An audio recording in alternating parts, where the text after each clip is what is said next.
হয়েছে ধনা? ওরে বাবারে, আমি তো চোখে কিছু দেখতে পাচ্ছি না, তোমাকে তো কচি কচি দেখাচ্ছে কেন? আমার উপরটা বুড়ো হলেও ভেতরটা তো কচি। হ্যাঁ হ্যাঁ জানি জানি, চলো বাড়িতে মা মেনে নিয়েছে। মা, এই মাকে প্রণাম করো, প্রণাম করো। থাক বাবা, জামাই নিচু হলে তোমার কোমরে লাগবে। এ বুড়ো তবু ঠিক আছে, বুড়োর নামে 10 কোটি টাকা আছে, বুড়ো ফটকে গেলে তুই আরেকটা ধরে নিতে পারবি। আর ওই ভিখারি ছেলেটা ধনা নাকি, ওকে বিয়ে করলে আমি মানতাম না। এই চলে এসো, আজ আমাদের ফুলসজ্জা। সে বয়স কি আর আছে? থাক থাক, ঘরের ভিতরে আর বুড়ো সাজতে হবে না, এবার আসল রূপ ধরে খাটে উঠে এসো। আসল রূপ মানে?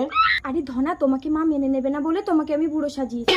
হ্যাঁ, ধনা বুড়ো না, তার মানে তো আমার বউয়ের ব্যবস্থা করে দিয়েছে। ধনা,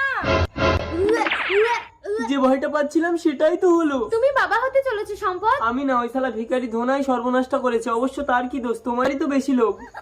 আমি সব জানি, গরিব ধনাকে মালতীর মা মেনে নেবে না বলে বুড়োর সাথে 10 কোটি টাকার গল্প দিয়েছে।